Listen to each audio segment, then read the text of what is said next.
Assalamualaikum warahmatullahi wabarakatuh.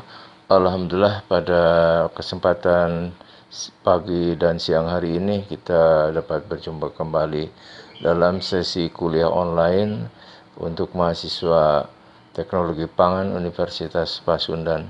Mudah-mudahan apa yang kita lakukan pada hari ini bernilai ibadah dan semuanya menjadi sesuatu yang bermanfaat bagi kita semua. Kemudian semoga dalam pertemuan ini kita mendapatkan berkah kehidupan serta kesehatan dalam kondisi seperti sekarang ini. Materi yang akan dibawakan pada sesi 10 ini berkaitan dengan Marketing Management 2. Marketing Management 2 ini merupakan lanjutan dari marketing pertama, merupakan bagian daripada manajemen pemasaran. Di dalam filosofi yang sudah dikemukakan pada sesi sebelumnya, di mana ada 3 filosofi, yaitu marketing filosofi, kedua market segmentation, dan consumer behavior. Dari ketiga kebijakan atau filosofi tadi mengarah kepada pembahasan tentang marketing mix yang terdiri dari produk, price, place, dan distribusi. Apa yang disebut dengan produk? Produk adalah output yang dihasilkan dalam sebuah rantai produksi. Kemudian produk juga merupakan barang atau jasa yang digunakan dalam rangka memuaskan konsumen. Kemudian produk juga selalu berjalan mengikuti ketentuan sebagaimana tahapan pertumbuhan product cycle. Ini penting sekali. Apa yang dimaksud dengan product cycle adalah sebuah pertumbuhan yang mengikuti makhluk hidup. Jadi Anda nanti dijelaskan. Kemudian produk juga merupakan upaya memperbaiki sebuah produk yang harus dijalankan dalam rangka mempertahankan tahapan pertumbuhan yang selalu berada pada posisi yang menguntungkan. Berikutnya adalah produk juga adalah dalam rangka mempertahankan kematangan sebuah produk dengan menjaga mutu dan cita produk. Itu yang dibagi dalam kaitannya dengan produk. Kemudian, ini yang dimaksud dengan produk life cycle. Jadi kalau kita lihat di dalam hasil sebuah marketing research, ada sebuah kurva pertumbuhan di mana mulai dari titik 0 atau di bawah angka kecil, kemudian naik, kemudian ada di tingkat di atas. Jadi product cycle itu terdiri disebut dengan introductory stage atau fase pengenalan, kemudian ada fase pertumbuhan atau growth stage, kemudian ada kematangan atau maturity stage, kemudian turun menjadi decline stage. Jadi kalau sudah pada puncak meter, maka terjadi penurunan. Ini tentang product cycle. Pertama, apa yang disebut dengan fase introductory atau fase pengenalan, yaitu di mana siklus awal membutuhkan biaya pengenalan yang besar. Kemudian kemampuan penetrasi pasar masih dimulai, kemudian promosi atau personal selling, publisitas dan pengenalan juga merupakan bagian yang utama dari kegiatan pengenalan. Kemudian harga dan kecepatan distribusi serta penyediaan barang yang dekat konsumen merupakan usaha-usaha yang dilakukan pada fase pengenalan.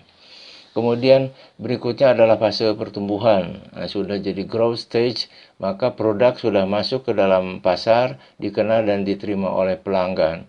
Kemudian siklus penjualan selalu mengalami peningkatan. Itu disebut dengan fase pertumbuhan. Kemudian maturity stage atau fase kematangan, penjualan selalu meningkat, keuntungan atau laba pada tingkat maksimal.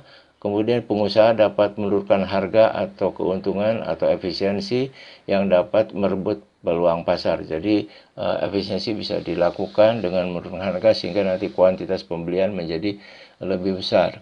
Berikutnya disebut dengan fase kejenuhan. Di sini adalah sudah mulai lebih turun dari fase maturity itu atau dengan fase kejenuhan. Kemudian tidak ada peningkatan maupun penjualan. Kalau tidak ada peningkatan penjualan, kemudian konsumen terjadi pergeseran, kemungkinan ada pindah kepada produk pesaing, kemudian laba perusahaan akan berkurang. Berikutnya ada decline stage, itu adalah fase penurunan di mana penjualan maupun laba menurun secara drastis. Bagaimana upaya dalam rangka mempertahankan sebuah produk masih menguasai pasar?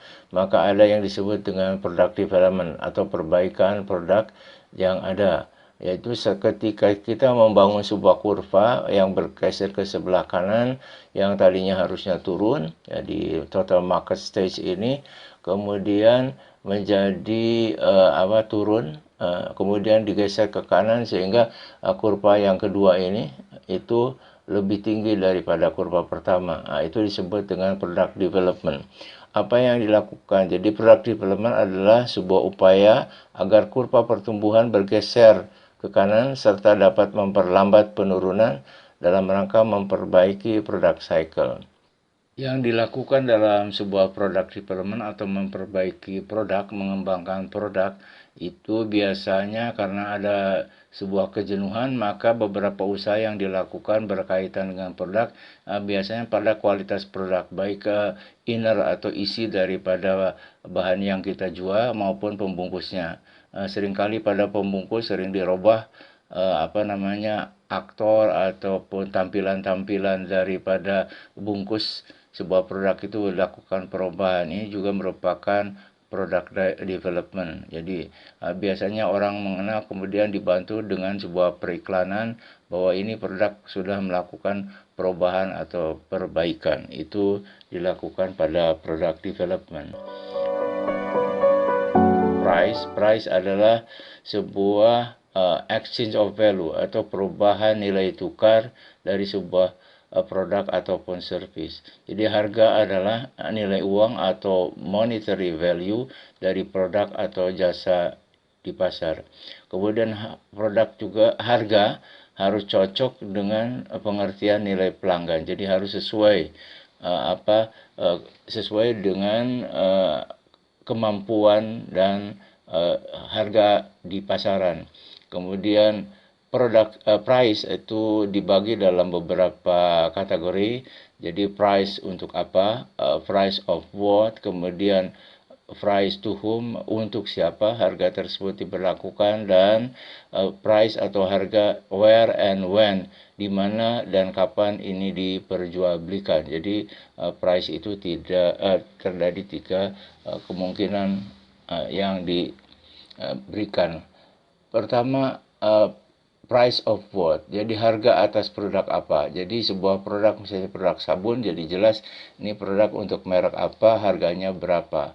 Kemudian kalau price to whom, ada untuk siapa, harga dijual kepada siapa, kepada grosir, kepada agen, kepada retailer, atau kepada konsumer. Jadi tingkat harga ini bervariasi mulai dari harga eceran hingga pada harga grosir.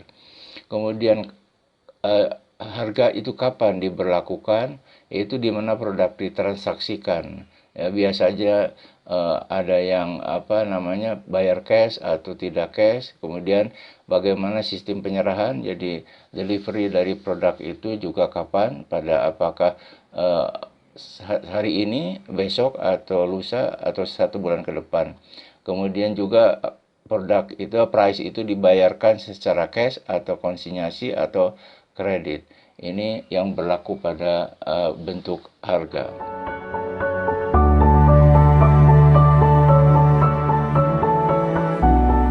Dasar-dasar pembentukan harga, pertama apa yang disebut dengan need-based pricing, yang kedua adalah cost-based pricing, yang ketiga adalah market-based pricing. Apa yang disebut dengan need-based pricing adalah harga didasarkan pada kemampuan untuk membayarnya. Jadi ability to pay, jadi kemampuan konsumer untuk membayarkan dari sebuah produk. Kemudian yang kedua, need-based pricing ini adalah competitive reasonable price. Jadi harga kita berbanding pada harga kompetitor. Jadi kalau terlalu jauh, harganya juga biasanya umumnya berdekatan dengan harga kompetitor. Kemudian juga disebut pricing by norm. Jadi harga itu sesuai dengan norma. Jadi misalnya pisang goreng itu harganya ya sesuai dengan harga pisang goreng atau jajanan pasar itu harga-harganya berbeda. Kemudian barang-barang seperti yang luxurious tentu harganya juga berbeda. Jadi norma ini mengikuti kepada pembentukan atau penetapan harga.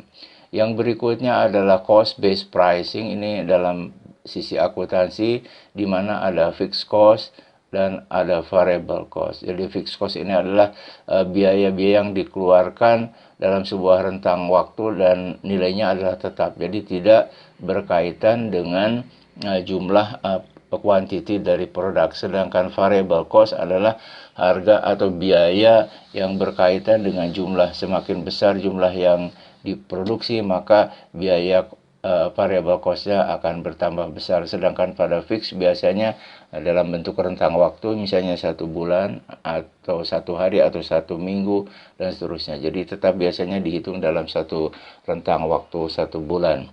Kemudian ada yang disebut dengan market based pricing, yaitu pemisahan berdasarkan pada target pasar. Misalnya untuk di perkotaan, untuk di pedesaan dan seterusnya juga dilakukan pemisahan harga atau untuk golongan-golongan tertentu atau berdasarkan pada daerah-daerah terpencil, daerah perkotaan, daerah luxurious biasanya itu didasarkan pada target pasar. Kemudian market based pricing itu disebut dengan didasarkan pada produk image. Jadi kalau produk-produk yang punya kualitas yang sudah super gitu ya, itu seperti misalnya Adidas, Nike, itu harganya menjadi lebih besar karena lebih tinggi karena memang mempunyai image yang besar. Kemudian berikutnya adalah specific price for selected market.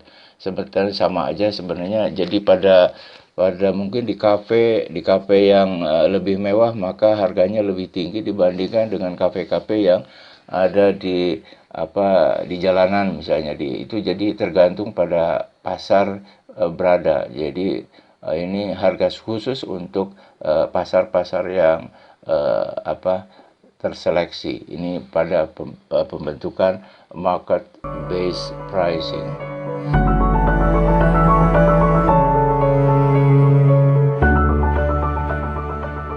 Apa sebenarnya faktor yang mempengaruhi harga? Pertama ada yang disebut dengan faktor internal.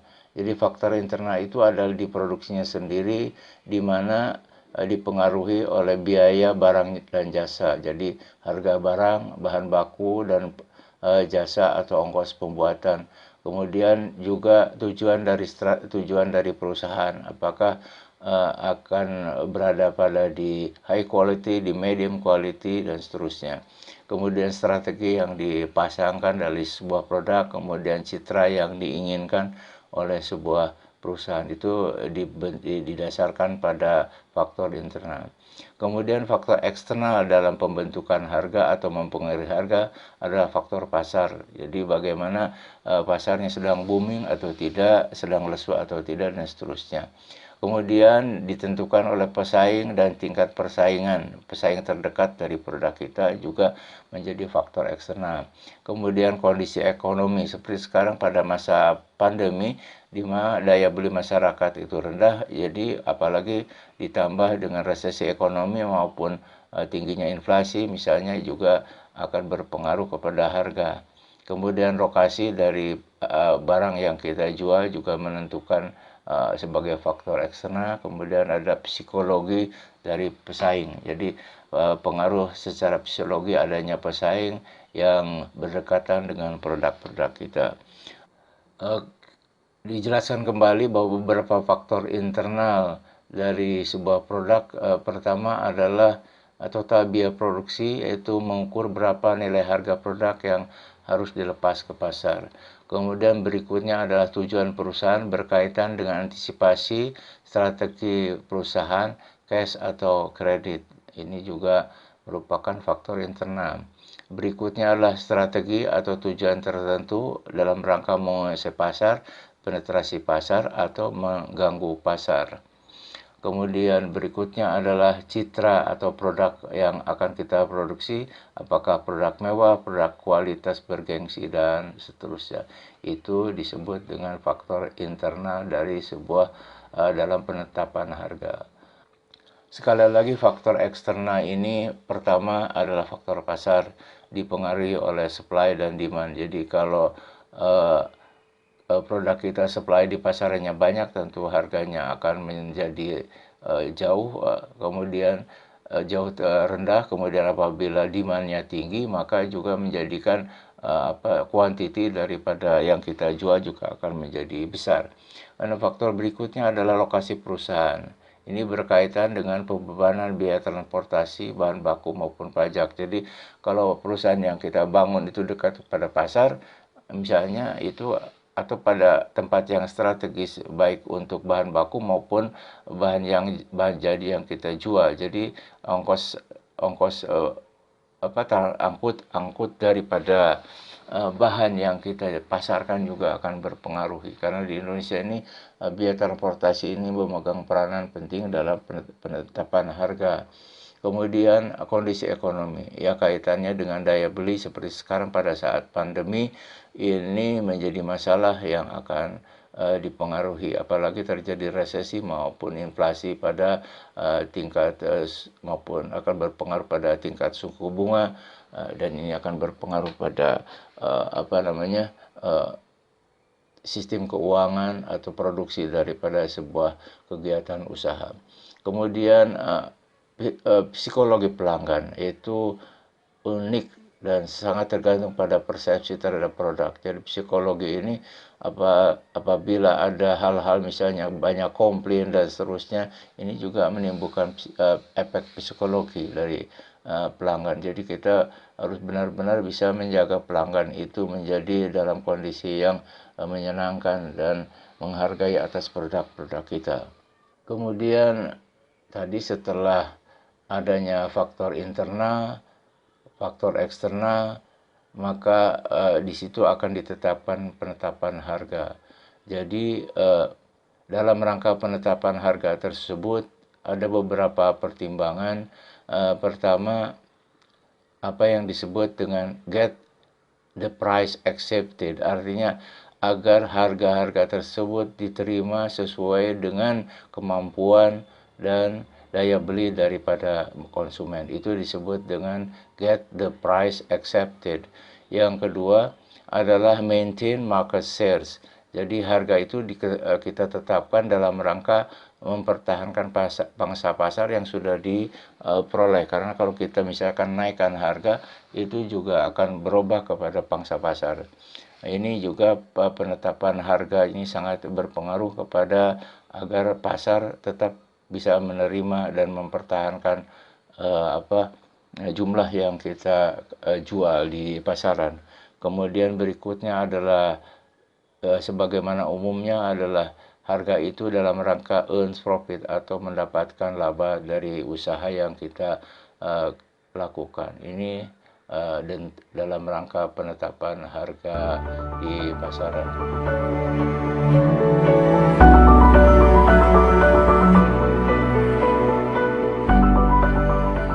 Kemudian beberapa alternatif atau strategi penetapan harga. Pertama, melalui sebuah disebut dengan penetrasi. Yang berikutnya adalah skimming. Yang berikutnya adalah disebut dengan sliding down curve. Yang berikutnya adalah follow the leader market pricing. Jadi follow the leader pricing. Apa yang disebut dengan penetrasi adalah merupakan usaha pertama kita memasuki pasar atau menawarkan produk baru dengan harga yang rendah. Biasanya penetrasi selalu akan berada pada harga yang rendah, karena ini biasanya seorang konsumen tetap akan yang dilihatnya di dalam price tag atau harga yang bungkusannya ada harga, biasanya yang dilihat itu bahwa harganya relatif rendah. Ini upaya dari kegiatan penetrasi. Berikutnya adalah skimming. Skimming ini adalah biasanya mengganggu pasar. Jadi harga mencoba dengan harga tinggi agar memberikan persepsi barang ini adalah berkualitas. Ini skimming. Kemudian berikutnya adalah sliding down the demand curve. Ini adalah mengikuti dari slope demand terhadap supply. Jadi kita bisa menurunkan harga karena adanya demand yang tinggi. Jadi biasanya kurva supply dan demand ini bisa diturunkan. Jadi dengan pada demand yang tinggi, harga bisa kita naik turunkan, atau supply yang banyak juga bisa menjadi perubahan atau penurunan harga. Yang diperjualbelikan selalu mengikuti pola price kali quantity. Jadi itu biasanya di antara keduanya dilakukan perubahan-perubahan. Apakah price-nya yang dinaikkan, maka kuantitinya akan turun, atau price-nya yang diturunkan, maka kuantitinya akan naik. Kemudian kebijakan lain adalah follow the leader pricing, artinya mengikuti harga dari market leader. Jadi memasang harga sedikit di bawah product price leader. Itu dilakukan pada penetapan harga.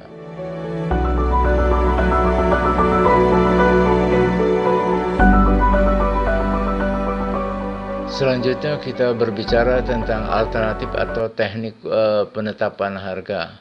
Pertama, apa yang disebut dengan odd pricing atau harga dengan angka ganjil, yaitu memasang label harga untuk menarik pelanggan dengan angka-angka ganjil.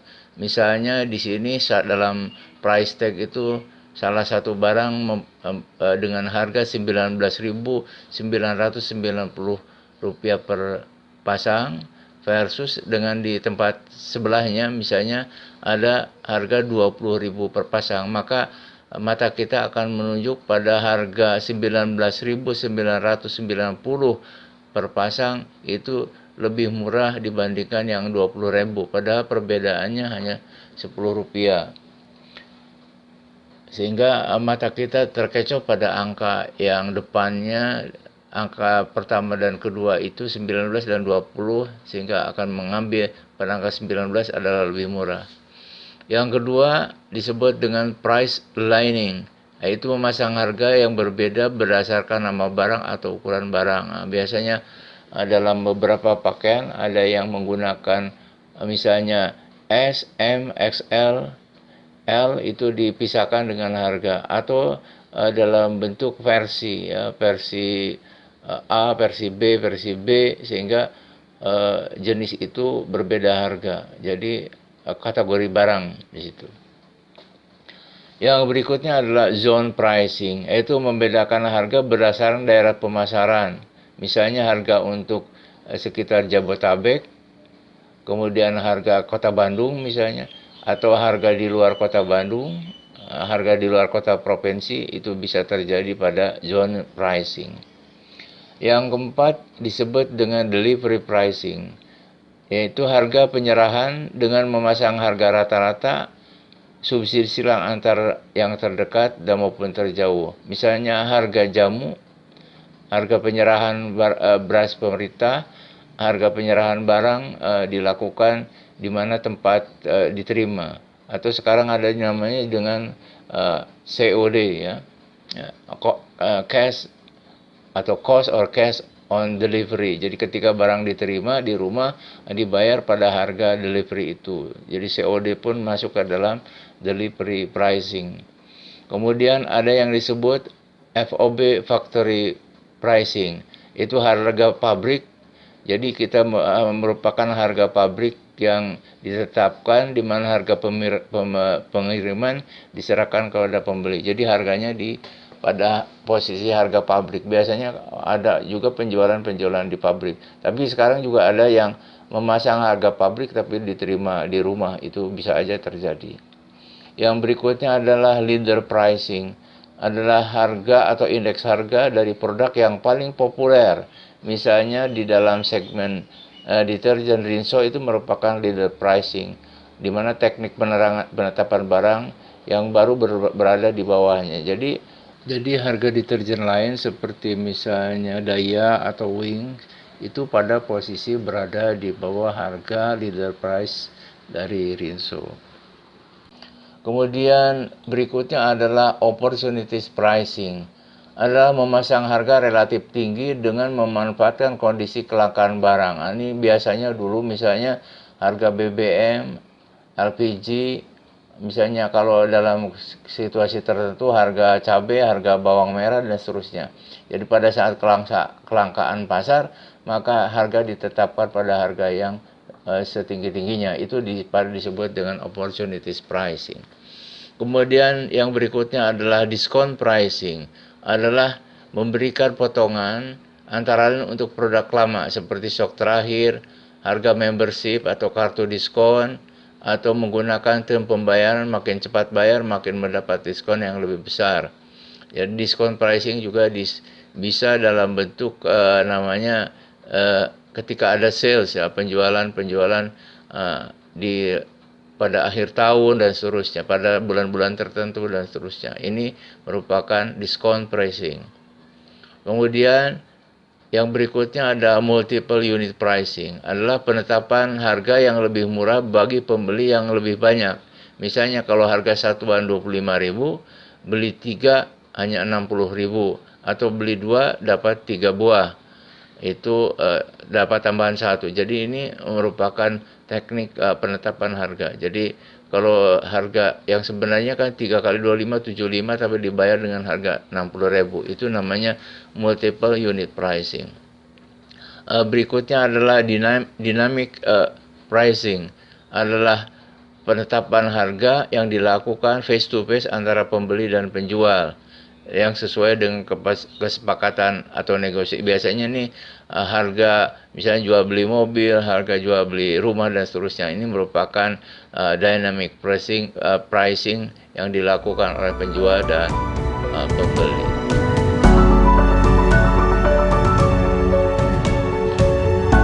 Itu barangkali yang pada sesi ke-9 ini yang berkaitan dengan marketing manajemen 1 yang sudah dapat disampaikan, di mana beberapa tugas tentunya sudah harus Anda selesaikan berkaitan dengan analisa SWOT dan lain sebagainya.